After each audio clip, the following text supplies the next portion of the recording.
When a powerful CEO gets trapped in a hotel elevator with a stranger, desperation makes her ask the unthinkable, be her fake boyfriend at her ex's wedding. But what starts as a one-day favor becomes something neither of them saw coming. A story about second chances, broken hearts learning to trust again. Before we continue, please tell us, where in the world are you tuning in from? We love seeing how far our stories travel. The elevator doors were closing when Astra Whites heard her own voice, sharp, commanding, urgent. "Hold it, please." A hand shot out, catching the door just in time. Astra rushed in, breathless, her designer heels clicking against the polished floor. She pressed the button for the 6th floor and leaned back, exhaling slowly. "Thank you," she said, not looking at the man who had stopped the door. "No problem." Derek Reed pressed the button for the 4th floor and settled against the wall. He had been checking his watch obsessively all morning, a habit he'd developed since becoming a single father. Luna was with his mother back in Nashville, probably eating her 3rd cookie of the day and plotting ways to stay up past bedtime. He missed her already, and he'd only been gone since yesterday. The elevator hummed as it began its ascent. And then it stopped. The lights flickered. A low, mechanical groan echoed through the shaft. The car jolted once, then went still. Astra's polished composure cracked. "You've got to be kidding me!" She jabbed the emergency button. A tinny voice crackled through the speaker. "We're aware of the situation. Maintenance is on the way. Estimated wait time is approximately 25 to 30 minutes. 30 minutes? Astra pulled out her phone. No signal. She let out a sharp breath and closed her eyes. Perfect. This is exactly what I needed today. Derek leaned against the wall, surprisingly unbothered. After years of navigating single fatherhood, tantrums in grocery stores, emergency room visits at 2 a.m., school projects announced the night before they were due, a stuck elevator barely registered on his stress scale. "Could be worse," he offered. Astra shot him a look. How exactly could this be worse? Could be stuck with someone who won't stop talking, or someone who panics in small spaces, or... He shrugged and pulled a small tin from his pocket. Someone who doesn't have mints. Despite herself, the corner of her mouth twitched. She took a mint. I suppose that's true.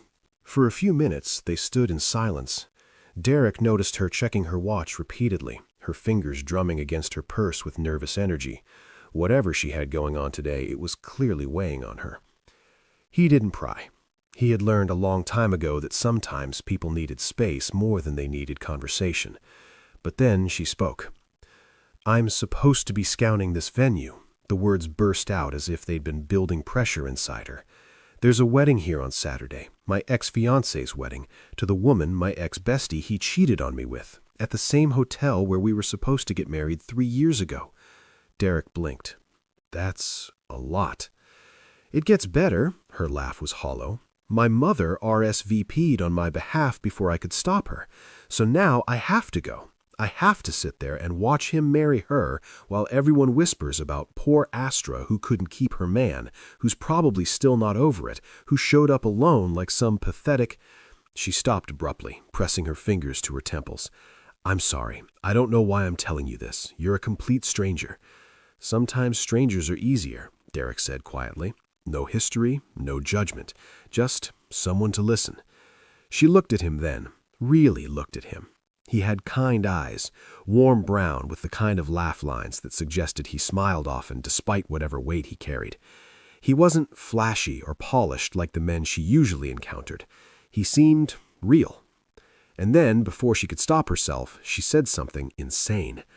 "I need a fake boyfriend." Derek's eyebrows rose. "I'm sorry?" "For Saturday, for the wedding." The words tumbled out in a rush. "I can't walk in there alone.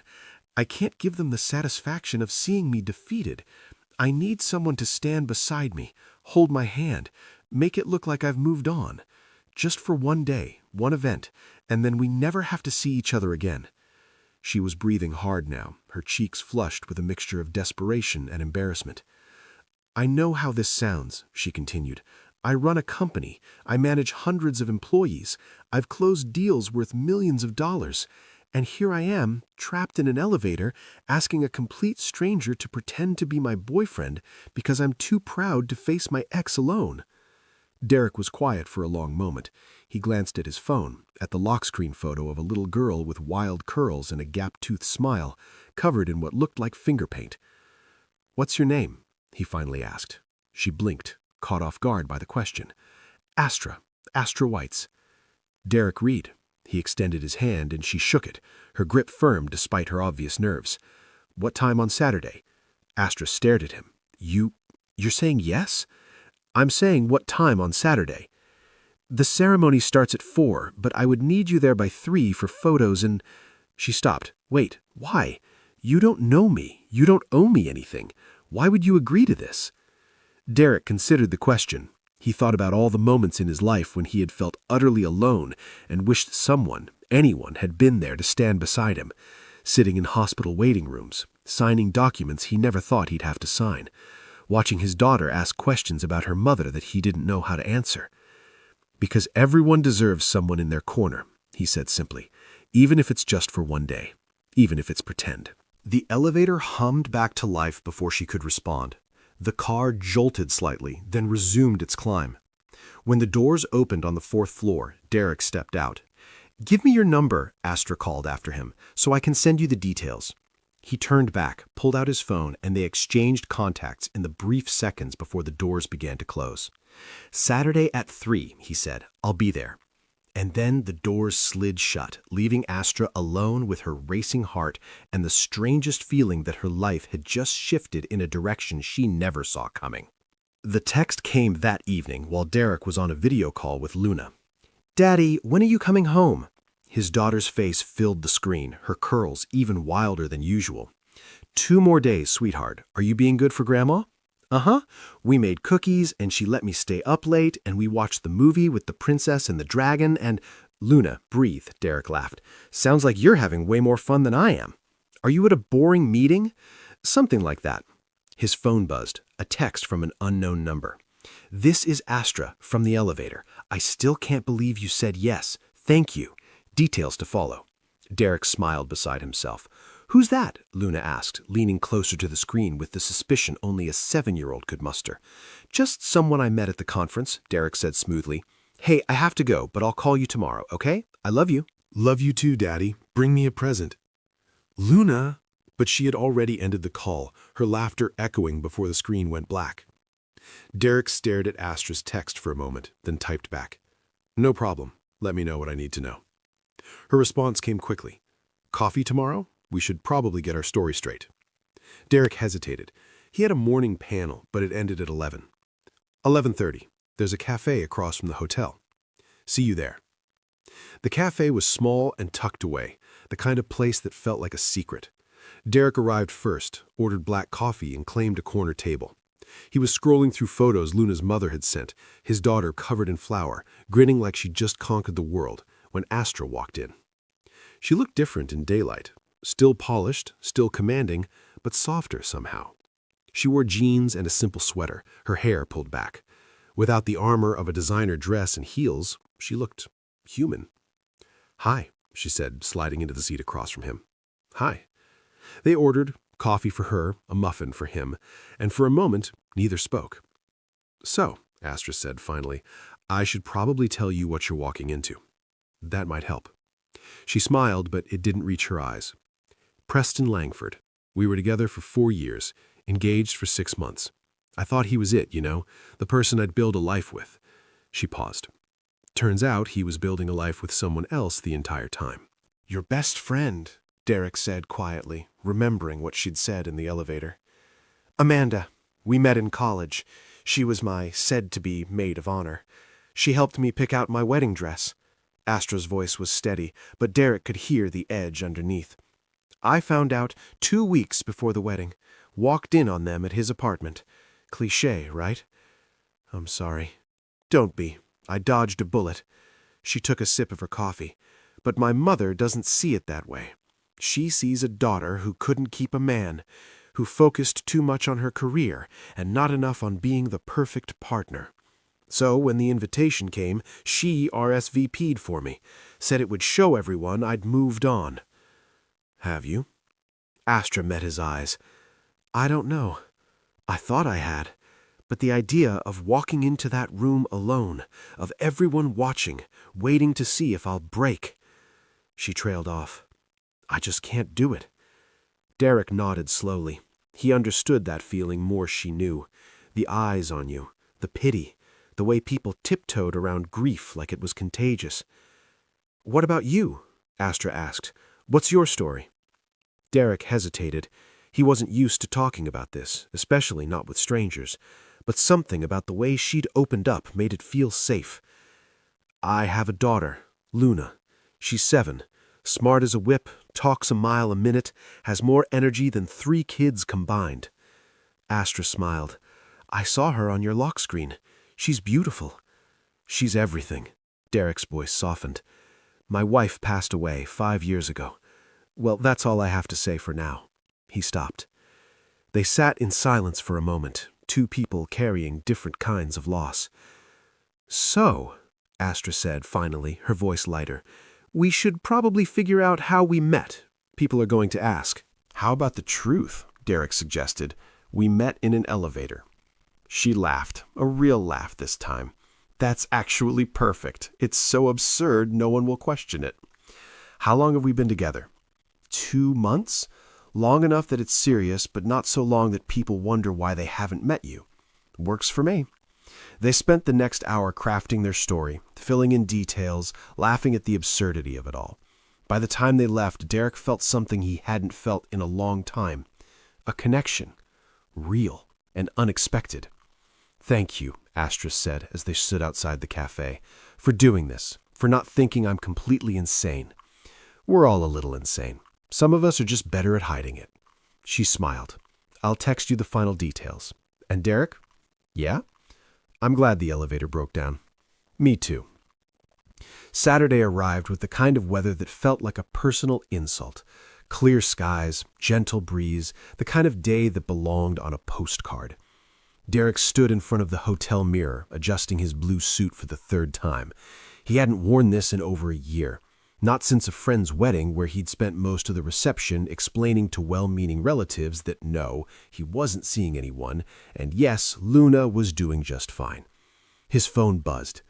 I'm in the lobby, trying not to panic. Please tell me you're here. Derek smiled and texted back. Blue suit, trying not to look like a hired date. How am I doing? Get down here and let me be the judge. When they stepped off the elevator, he spotted her immediately. She wore a deep emerald dress that moved like water. She looked stunning and terrified. You clean up nice, she said when he reached her. You sound surprised, pleasantly reassured. He offered his arm. Ready? She took it, her hand trembling slightly. No, but let's do this anyway. The ceremony was everything Astra had dreaded and more. White flowers cascaded from every surface. Soft music floated through the air. Guests murmured in hushed, reverent tones as they waited for the bride to appear. Derek felt Astra's grip tighten on his arm as they walked to their seats in the 4th row. You're doing great. Just breathe.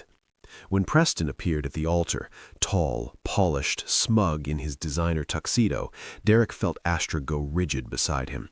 And when Amanda walked down the aisle, in a dress that probably cost more than Derek's car, radiant and triumphant, he gently took Astra's hand. She squeezed it like a lifeline. The ceremony felt endless. Derek watched Astra out of the corner of his eye, saw the way she kept her chin up, her expression composed even as her hand gripped his tighter and tighter. When the officiant pronounced them husband and wife, she clapped along with everyone else, her smile fixed and brittle.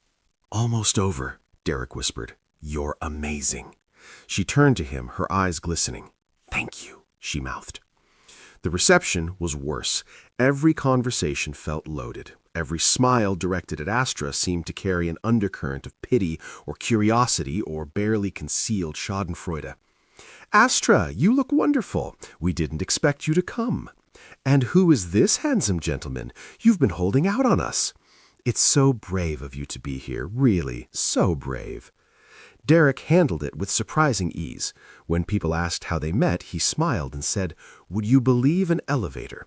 When they asked how long they'd been together, he deflected with charm.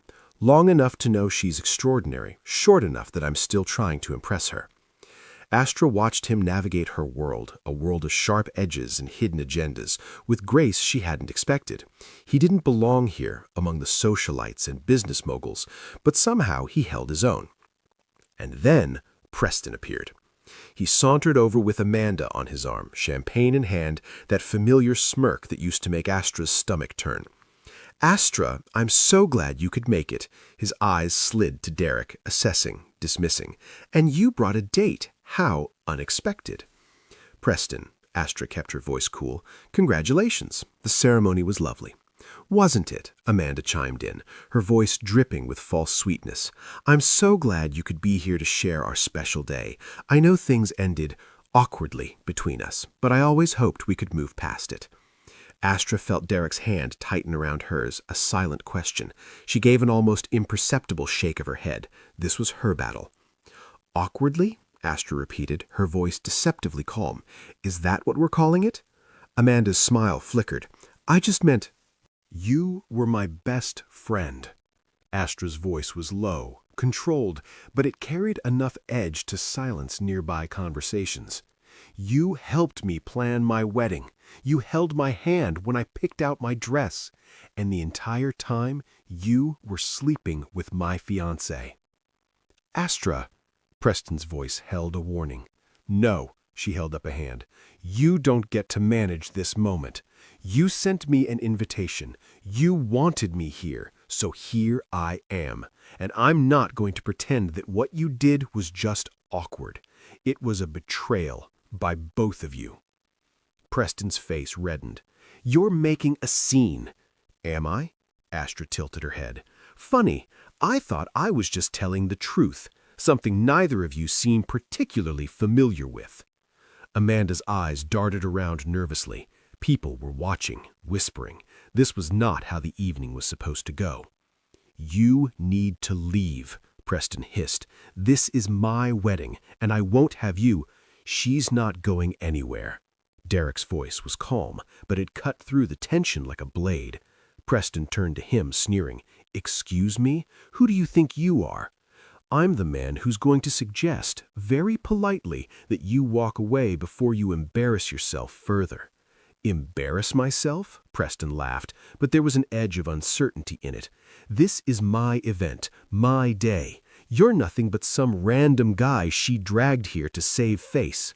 "Maybe," Derek said evenly, "but at least I'm not the guy who cheated on her and then invited her to watch him marry the other woman. That takes a special kind of cruelty." He paused. "Or maybe just a special kind of insecurity." Preston's jaw tightened. For a moment, it looked like he might say something else, something ugly. But Amanda tugged at his arm, her face pale with mortification. "Let's go," she whispered urgently. "People are staring." With one last venomous look, Preston allowed himself to be led away. Astra stood frozen, her heart pounding. Around her, conversation slowly resumed, but she could feel the shift in the room. People were looking at her differently now, not with pity, with something closer to respect. Derek touched her elbow gently. "Want to get some air?" She nodded, not trusting her voice. The balcony overlooked the hotel gardens, lit softly by strings of fairy lights woven through the trees below. Astra leaned against the railing, breathing deeply. The cool night air felt like a balm against her flushed skin. "I can't believe I did that," she whispered. I've spent 3 years being professional, composed, above it all. And tonight I just—" "Told the truth," Derek finished. "There's nothing wrong with that." "There's everything wrong with that. I have a reputation, a business. I can't afford to be seen as emotional or vindictive or—" "Human?" He raised an eyebrow. "Astra, you stood up for yourself, finally. After 3 years of swallowing your pain and pretending everything was fine. That's not weakness, that's strength." She turned to look at him, really look at him for the first time all evening.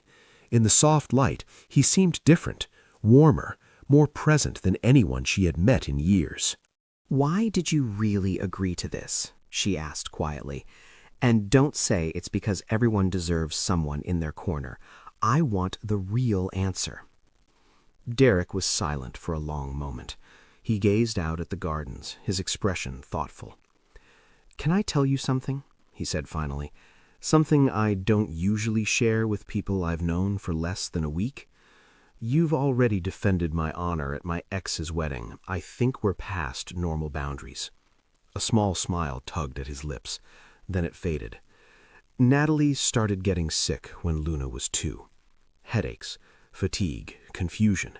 We thought it was stress. She had just gone back to work and balancing everything was hard, but it kept getting worse. Astra listened, her chest tightening.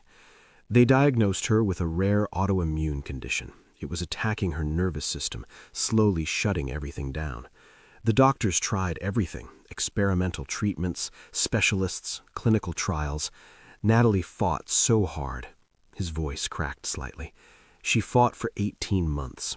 And then, one morning, I woke up and she was gone. Astra pressed her hand to her mouth, tears springing to her eyes. "I'm so sorry, Derek." "It was 5 years ago. Some days it feels like yesterday. Other days it feels like another lifetime." He turned to face her.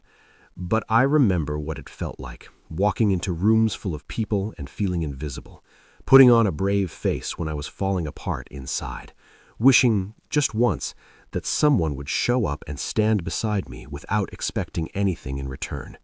He met her eyes. "You asked me why I said yes. That's why. Because I saw something in you that I recognized, and I thought maybe we could both use someone in our corner, even if just for one night." They stood there in silence, 2 people who had walked through fire and somehow found each other on the other side. "Thank you," Astra whispered, "for tonight. For everything." "Thank you for asking," he replied. She laughed, surprised by the sound. "Can I ask you something?" "You can ask. I might not answer." Would you want to get coffee sometime? Not as a fake boyfriend, just as," she hesitated, "someone to talk to?" Derek studied her for a moment. Then he smiled, a real smile that reached his eyes. "I'd like that." Coffee became dinner, dinner became walks in the park, walks became late-night phone calls that stretched into the early morning hours. For the first 2 weeks, it felt easy, natural. They talked about everything: work, family, dreams, fears. Derek told her about Luna's latest obsession with dinosaurs and how she'd decided she wanted to be a paleontologist when she grew up. Astra told him about the challenges of running a company in a male-dominated industry, about the pressure to always be perfect, always be on. They were careful with each other, testing the waters. Both of them had been burned before, and neither was in a hurry to get hurt again. But something was shifting. Derek found himself thinking about Astra at odd moments, when Luna said something particularly funny, when he was cooking dinner, when he was falling asleep at night. He wondered what she was doing, if she was thinking about him too. Astra found herself checking her phone more often than usual, waiting for his texts, smiling when his name appeared on her screen. She hadn't felt this way in years, maybe ever. With Preston, everything had been calculated, strategic. This felt different, real. Months in, they were walking through Centennial Park after dinner, the late summer air warm and comfortable around them. "Luna asked about you today," Derek said suddenly. Astra's heart skipped. "She did?" "I might have mentioned that I've been seeing someone. She wanted to know if you like dinosaurs." "That's the vetting question?" "That's the vetting question." Astra laughed. "What did you tell her?" "I told her I'd ask." Derek stopped walking and turned to face her. "Do you like dinosaurs?" "I have a healthy respect for them," said Astra seriously. "Especially the velociraptors, very misunderstood creatures." Derek's smile faded slightly. "She wants to meet you." The words hung in the air between them. "Derek, I know it's fast, it's complicated, and I need to be careful because if she gets attached and this doesn't work out," he trailed off. "But I also can't keep you separate forever. You're becoming a big part of my life. And she's everything to me, so eventually those worlds have to meet." Astra felt a flutter of panic in her chest. She hadn't been around kids much. She didn't know how to talk to them, what to say, how to be. What if Luna hated her? What if she said the wrong thing? What if... "Hey," Derek touched her arm gently. "What's going on in that head of yours?" "I don't know how to do this," she admitted. Kids, families. I've spent my whole life focused on work, on success. I don't know if I'm good at the other stuff. You don't have to be good at it. You just have to be yourself, he smiled. That's who I fell for. The word fell hung between them, an acknowledgement neither had said out loud until now. Okay, Astra said quietly. I'd love to meet her. But before that could happen, Derek pulled back. It started subtly. Texts that took longer to answer, phone calls that were shorter, more distracted, plans that got rescheduled because of work or Luna or some other reason that felt too convenient to be coincidence. Astra noticed. Of course she noticed. And it hurt in a way she hadn't expected. She told herself it was fine, that she was being paranoid, that Derek was just busy. But the distance felt deliberate, and it brought back every insecurity Preston had planted in her. Too focused on work, too cold, too much. Finally, she couldn't take it anymore. She showed up at his apartment on a Thursday night, unannounced. Derek answered the door, surprise flashing across his face. Astra, hey, I wasn't expecting. We need to talk. He stepped aside, letting her in. Luna was already asleep, the apartment quiet except for the hum of the air conditioning. "What's going on?" Astra asked, her voice more vulnerable than she intended. "Did I do something wrong? Because you've been distant for the past week, and I don't know if you're having second thoughts or if I'm reading too much into this, or—" "You didn't do anything wrong," Derek said quickly. He ran a hand through his hair, looking exhausted. I'm scared, Astra." "Of what?" "Of this," he gestured between them. "Of how much I'm starting to care about you. Of what happens if I introduce you to Luna and she gets attached, and then it doesn't work out. She's already lost her mother. I can't let her lose someone else." Astra felt her throat tighten. "So what are you saying? That we should end this before it gets too complicated?" "I don't know." Derek's voice cracked. "I don't know what I'm saying. I just know that I'm terrified of getting this wrong, of hurting her, of hurting you." "You think you're the only one who's scared?" Astra's voice rose despite herself. "I've spent the last 3 years building walls so high that no one could hurt me again. And then you showed up with your kind eyes and your stupid mint tin and your daughter who likes dinosaurs, and suddenly those walls don't feel so safe anymore. They just feel lonely." She took a shaky breath. "I don't know how to do this either, Derek. I don't know how to be in a relationship that isn't about power and control.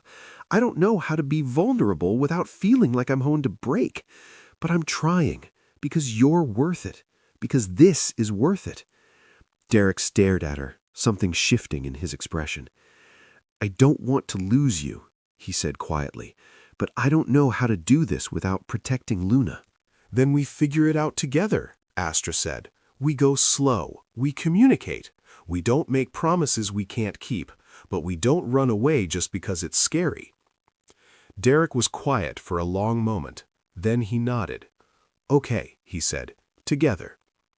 A month later, Derek invited Astra over for lunch.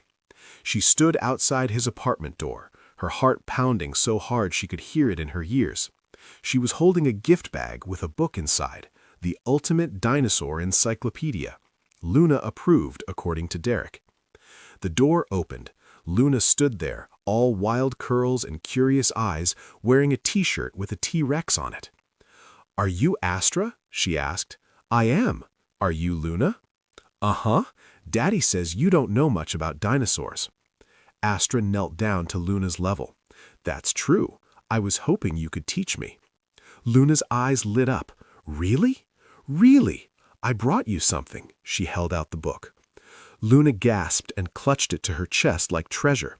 "This is the best book ever! Daddy, look!" Derek appeared in the doorway, smiling. "I see. What do you say?" "Thank you." Luna threw her arms around Astra's neck in an impulsive hug that nearly knocked her over. Astra froze for a second, then carefully hugged back. When she looked up, Derek was watching them with an expression she couldn't quite read. "Come on," Luna said, grabbing Astra's hand. "I want to show you my dinosaur collection." Lunch was chaotic and wonderful. Luna talked nonstop, showing Astra every toy, every drawing, every fact she'd memorized about every dinosaur that had ever existed. Astra listened, asked questions, laughed at Luna's jokes even when they didn't quite make sense. Derek watched from the kitchen, something warm and terrifying settling in his chest. This could be his life. This could be their life. By the time Astra left, Luna was begging her to come back. "Can she come to my art show next week?" Luna asked Derek after Astra had gone. "We'll see, sweetheart." "I really like her, Daddy." "I'm glad. Do you like her?" Derek pulled Luna into his lap. "Yeah, Bug, I really like her." "Good. She's pretty, and she listens, and she didn't laugh when I told her about my Triceratops theory." "What's your Triceratops theory?" "That they were actually really nice and just had a bad reputation because of their horns." Derek kissed the top of her head. "That's a good theory." But a week later, everything fell apart. Derek had a work emergency, a critical system failure that required his immediate attention. He was supposed to pick Luna up from school, but he couldn't leave the office. He called his mother, but she was an hour away. He had no choice but to call Astra. "I know it's last minute," he said, hating how desperate he sounded, "but could you pick Luna up from school? I'll be home by 6. I just need a few hours to fix this." "Of course," Astra said without hesitation. "Text me the address." Derek's relief was overwhelming. "Thank you, you're a lifesaver." But when Luna got home and realized her dad had canceled their plans to go to the library, plans they'd had all week, she broke. "You're always working," she sobbed, tears streaming down her face. "You're never here anymore. You're always with Astra." Derek felt like he'd been punched in the stomach. "Luna, that's not true." "Yes, it is. You don't have time for me anymore because you have time for her." She ran to her room and slammed the door. Derek stood in the hallway, frozen. He felt like the worst father in the world. Later that night, after Luna had cried herself to sleep, Derek called Astra.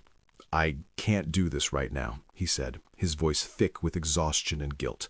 "I need to focus on Luna. She needs me, and I've been so caught up in us that I haven't been there for her the way I should be."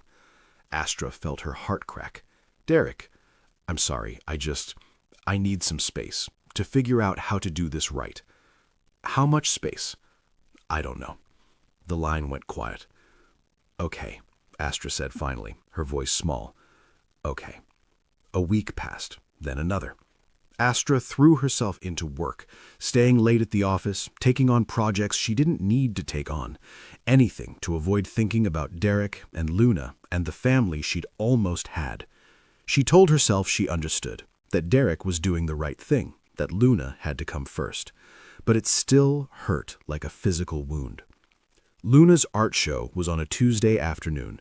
Derek stood in the crowded elementary school gym, surrounded by parents and teachers and brightly colored artwork taped to every available surface. Luna's painting, a family of dinosaurs in a field of flowers, hung in the center of the display. She stood beside it, beaming with pride as people complimented her work, but Derek could see the sadness underneath. She kept glancing at the door, as if hoping someone might walk through it. "She's very talented," one of the other parents said. "She is," Derek agreed, his chest tight. And then the door opened. Astra walked in. She looked uncertain, staying near the back of the room, not approaching. She wore jeans and a sweater, her hair down. She looked beautiful and sad and brave. Luna saw her. For a second, no one moved. Then Luna bolted across the room and threw herself into Astra's arms. "You came," Luna said, her voice muffled against Astra's shoulder. "Of course I came," Astra said, kneeling down to meet Luna's eyes. "Your dad told me you're really talented. I wanted to see for myself." Luna looked between Astra and Derek, her expression worried. "Are you guys fighting? Because of me?" Astra's breath caught. She looked at Derek, who was making his way through the crowd toward them. "No, sweetheart," Derek said gently. "We're not fighting because of you." "Then why haven't you been coming over?" Luna's eyes filled with tears. "Did I do something wrong?" "No," Astra's voice was fierce. "You didn't do anything wrong. Sometimes adults need to figure things out, and it takes time, but that's not your fault. None of this is your fault." "I thought," Luna's voice wobbled, I thought maybe you didn't want to be around me anymore." "Luna, look at me." Astra cupped the little girl's face in her hands. "I'm not here to replace your mom. Your mom will always be your mom, and no one can take that away from you. But I'm here because I care about you and your dad." "Really?" "Really." Luna looked at her father. "Daddy?" Luna threw her arms around Astra, pulling her into a clumsy hug in the middle of the elementary school gym. "Can we get ice cream?" Luna asked, her voice muffled. Astra looked at Derek over Luna's head. "Yeah," Derek said, his eyes never leaving Astra's. "We can get ice cream." They went to a small ice cream shop down the street, the kind with mismatched chairs and handwritten chalkboard menus. Luna ordered chocolate with rainbow sprinkles and immediately got it all over her face. She chattered happily about her art project, about the compliments she'd gotten, about the upcoming field trip to the Science Museum. Derek and Astra sat on either side of her, stealing glances at each other when they thought Luna wasn't looking. "I'm glad you came today," Derek said quietly when Luna was distracted by her ice cream. "Me too. I'm sorry for pulling away. I thought I was protecting her, but I was just scared." "I know. I was scared too. Are you still?" She considered the question. "Yeah, but I think that's okay. Being scared means it matters." Luna looked up, chocolate smeared across her cheek. "Are you guys going to be boyfriend and girlfriend again?" Derek laughed. "We'll see, Bug. You should be. Astra's nice, and she's good at listening, and she doesn't think my dinosaur theories are weird." "Your dinosaur theories are brilliant," Astra said seriously. Luna grinned. "See, Daddy, she gets it." 6 months passed. 6 months of family dinners and movie nights and art projects spread across Derek's kitchen table. 6 months of Astra learning how to braid hair, and Derek teaching her how to make Luna's favorite pancakes. 6 months of Luna slowly, carefully starting to call Astra by a nickname she'd made up herself, Asta, because it was easier to say and because it felt like theirs. 6 months of Derek and Astra learning how to build something together, how to communicate, how to navigate the messy, beautiful chaos of becoming a family. It wasn't always easy. There were hard conversations about boundaries and expectations. There were moments when old fears crept in and threatened to tear them apart. There were nights when Derek worried he was being selfish, when Astra worried she wasn't enough, when Luna worried that if she loved Astra too much, she'd be betraying her mother's memory. But they figured it out, together. The park where Derek and Astra had their first real date looked different in late afternoon light. Golden hour bathed everything in warm, soft tones, making the trees glow and the grass shimmer. Astra didn't know why Derek had insisted on coming here today. He'd been unusually quiet all morning, checking his watch every few minutes, texting someone she couldn't see. "Are you okay?" Astra asked as they walked down the familiar path. "Yeah, just wanted to show you something." He led her to the bench where they'd sat months ago, where their hands had almost touched, where Derek had first realized he was falling for her.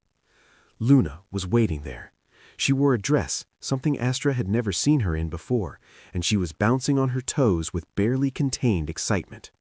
In her hands, she held a poster board covered in glitter and paint. Astra's heart started pounding. Derek turned to face her, taking both her hands in his. "Astra," he said, his voice thick with emotion. 6 months ago, I brought you here thinking it would just be coffee. Just 2 people trying to figure out if something that started in an elevator could become something real." He smiled. "I didn't know then that you'd become the person I think about when I wake up, the person I want to tell every stupid little thing that happens during my day, the person who makes Luna laugh so hard she snorts chocolate milk out of her nose." Astra laughed through the tears that were already forming. "I didn't know that Luna would start asking when you're coming over before she even says hello to me, that she'd drop pictures of the 3 of us and hang them on her wall, that she'd tell everyone at school about her Asta." Derek's voice cracked slightly. "I'm not asking you to pretend anymore. I'm asking you to stay. For real. Forever." He dropped to one knee. Luna flipped her poster board around. In big, glittery letters, it read, "Will you be part of our family?" Astra pressed her hands to her mouth, tears streaming down her face. "I love you," Derek said. "Luna loves you. We want you here, not as a guest, not as someone passing through, as family." He pulled out a small velvet box and opened it. "Will you marry me?" "Yes," Astra whispered, then louder. "Yes, yes, 1,000 times yes." Derek slid the ring onto her finger and stood, pulling her into his arms. Luna squealed and threw herself at them, the poster board falling forgotten to the ground. They stood there, the three of them, holding each other as the golden light filtered through the trees. "I love you," Astra whispered to Derek. Then she looked down at Luna. "Both of you." Luna grinned up at her eyes bright. "Can I call you Mom now?" Astra's breath caught. She looked at Derek, who nodded encouragingly. "If you want to," Astra said carefully, "but only if it feels right to you." Luna thought about it for a moment. Then she nodded decisively. "It feels right." Derek pulled them both close, his heart so full it felt like it might burst. "You know," Astra said, looking around the park, "I never thought I'd find home in a place like this." Derek kissed her forehead. "Home isn't a place, it's us." Luna looked up at both of them, her expression serious. "Does this mean we're a real family now?" "We've always been a real family," said Derek softly. "We just made it official." "Good," Luna grinned, "because I already told everyone at school that Asta was going to be my mom." Astra laughed, the sound bright and free. "Well, I guess I can't disappoint your classmates." "Nope," said Luna, agreeing. "That would be very embarrassing for all of us." They stood there as the sun dipped lower in the sky, three people who had found each other in the most unexpected way. A CEO who learned that vulnerability wasn't weakness. A single dad who learned that opening his heart again didn't mean betraying the past. And a little girl who learned that families come in all forms, and that love has room for everyone. And somewhere, in the space between heartbreak and healing, between fear and faith, between what was and what could be, they had found each other. And that was enough. That was everything. If this story reminded you that love is worth the risk, that families come in all forms, and that sometimes the best things start in the most unexpected places, hit that subscribe button. Drop a heart if you believe in second chances, because everyone deserves someone in their corner. Everyone deserves a love that heals. Everyone deserves a family that chooses them back. I'll see you in the next story.